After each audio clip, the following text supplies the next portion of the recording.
Madame Blavatsky, on and on, expressed that theosophy is not a revelation or speculation, but is an idea to reintroduce the occult science hitherto hidden to the common folk, hitherto hidden to the common folk.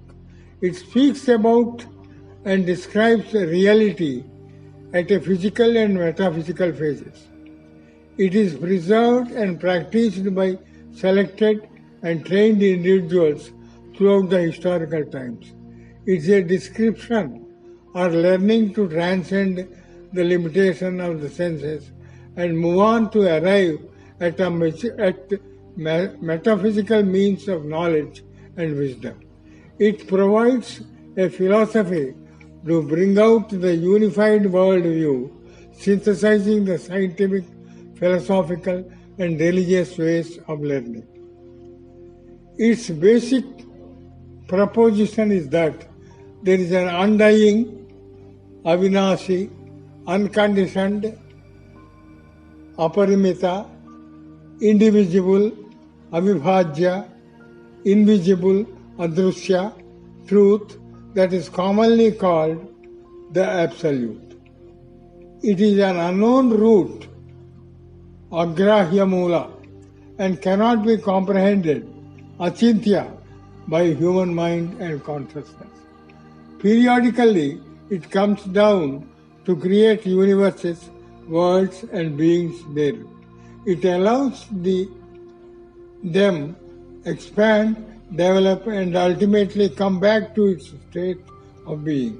It is the beingness which becomes beings and encourages them in becoming. This is an accepted fact in all religious thoughts throughout the world. Becoming is signified in 7 stages as below. Adi, the divine plane, then Anupadaka, next is Atmik, the next below is the Buddhic, and then mental, then emotional, then physical. These are phases of the cosmos. These phases are developed eventually at universe, world, and human beings. When it comes to human being, these are the 7 stages of his emanation. The physical or the bhautika, next is the etheric, the next is prana, then kama, then manas, the human mind, then buddhi, the adhyatma, then atma, the jivatma. The principles are generally termed as physical body, which is the double of astral body, and then astral body, which is a mayavic body, and then causal body, the vehicle of the higher mind. Physical body is again 2 parts, dense physical body and etheric body. Madame Blavatsky, in some of her teachings, says it as physical 1, physical 2. Maya Rupa is also twofold. First is the desire, passions, personal, and the second is the non-personal thoughts. Causal body is the absorption of the non-personal thoughts, goodwill, apart from the lower part of the mind. Buddhika and Atma do not form separate bodies for themselves, but will be overshadowing the mental and astral bodies. Prana is the energizing power for all the lower bodies. It is a universal energy. This fact should not be overlooked and marginalized while reflecting upon the bodies. I will repeat, prana is the energizing power for all the lower bodies. It is the universal energy, and this fact should not be overlooked and marginalized while reflecting upon the bodies. We have sense organs, but there are some higher sense organs which improve our knowledge and behavior. Wisdom is spread over all the bodies depending upon their understanding and sensibility. There is always a common knowledge and an uncommon knowledge which alone leads towards enlightenment and awareness. This uncommon knowledge is developed by right nurturing the bodies of mind and physicality. It eventually develops with wisdom or jnana.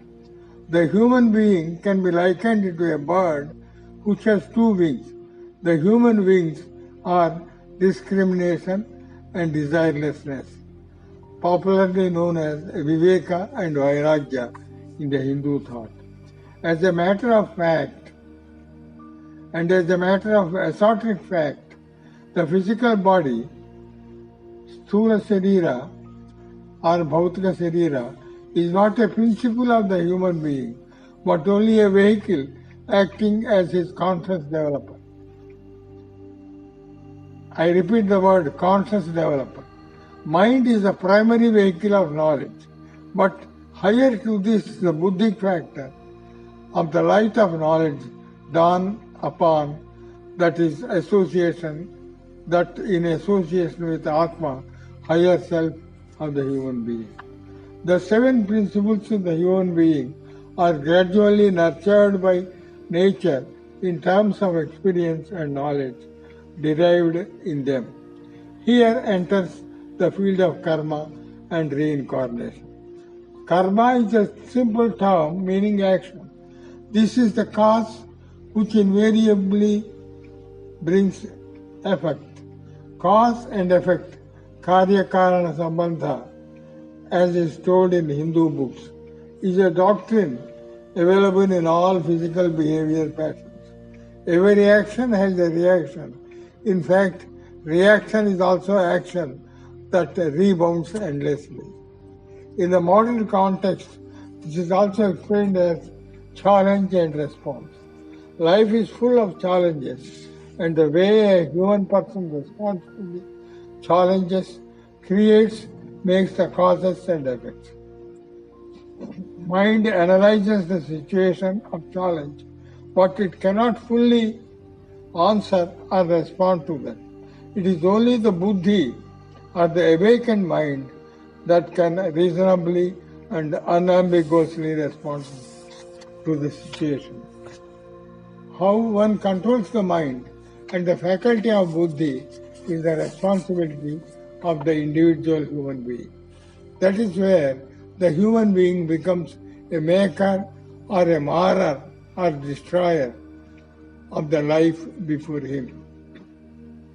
In this context, it becomes absolutely necessary for one to rest upon his buddhi, viveka, awakened mind, which is enlightened by Atma, the higher self. If the actions, deeds and feelings, manasa, vacha, karmana, one has to be loyal to his higher senses. This is commonly spoken as trikarana suddhi, purity of the three senses of activity. This state can be acquired through difficulty by purity of intention. The steps for this can be cleanliness of physical body, which is parisubhrata in Sanskrit, then cloudlessness of the mind, which is parisuddhata, and the next step is purity of the being, which is pavitrata. In other words, unless there is parisubhrata and parisuddhata, namely the cleanliness of physical body and cloudlessness of the mind are there, purity of the being, the sacredness or pavitrata cannot come into him. Purity is the only security for a human being aspiring for spiritual, divine knowledge or wisdom. Proper and right understanding of the bodies, principle, and their coordination becomes very essential now at this point of becoming. In fact, a clean life is the fundamental basis of human existence. Openness of the mind and purity of the heart ensue this state. Madame Blavatsky explains these qualities in a contextual presentation of the spiritual wisdom in her statement on golden stairs. These indicate the physical, astral, mental, and beyond requisites for the acquiring of the right knowledge or wisdom. Unless the wrong attitudes and behavioral practices are abandoned in the first endeavors, the right things cannot dawn. We can discuss about the various steps mentioned by her in a future presentation. In the meantime, let Trikarana Suddhi, purity of the mind, emotions and body, be practiced meticulously. Constant practice makes one perfect. The tendencies behaving parts of his one's being eventually. Theosophical philosophy describes the constitutions of human being principles into 7 segments as below. Rupa, the physical body, this is the vehicle for all the other 6 principles during life period. Then the prana or vital principle of life, this is the necessary energy center for rupa, astral and kama rupa. Then the astral body or linga sarira, this is the phantom body, the double of the physical. Then the kama rupa, the seat of animal desires and passions. Then the mind, this is again divided into 2 parts. A mind intelligence, this provides the bridge to the mortal man and the light coming from the monad or the buddhimanas. And the next is the bent towards kama rupa and karmic destiny, the kama manas. Kama manas and buddhi manas are the 2 divisions of the mind which are very popular in the Hindu thought. Then the next principle is the buddhi, the spiritual soul, the vehicle of pure universal spirit. And the last but not the least is the atma, spirit, the one with the absolute as its radiation. The division varies when we look with other religio-philosophical thoughts of different branches. One need not be confused with the different terms, but know the conceptual division as mortal body, an immortal principle, and a separate mortal kind of soul. The popular term used as tattvas, koshas, soul, and spirit in philosophical schools. The principles and koshas need to work in perfect coordination. That is why one should have a clean understanding of the working system. In fact, the physical body itself is a compendium of 7 systems such as digestive, circulatory, nervous, bones, flesh and skin. Each has its own laws of operation independently and together. The broader division is body, mind, soul, or body, soul, spirit. Mind is also considered part of the physical body in certain systems like Taraka Raja Yoga. Mind has no physical locale but works through the brain, which is again divided as lower, higher, or left and right. The divisions vary even in the theosophical texts such as Blavatsky's, Mahatma letters, Sinet's books, dialogues of Blavatsky with students. They are to be understood more contextually. The Hindu system, the Vedantic system pertaining to the body sees Annamaya, Pranamaya, Manomaya, Vijnanamaya and Anandamaya koshas. The basic fact remains that when human being is in his incarnation alive, the physical body is the vehicle for all other higher principles. This is perhaps the reason for maintaining good and perfect health of body, if the total life is to be regulated well. We shall discuss about the need for nurturing the body in separate sessions.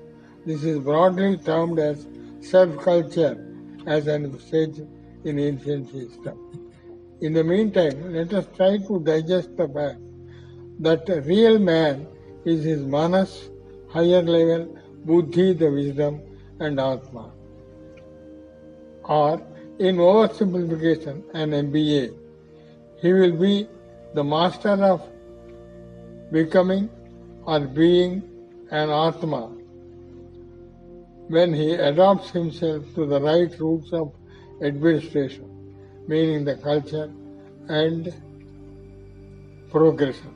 MBA in the outer world is master of business administration.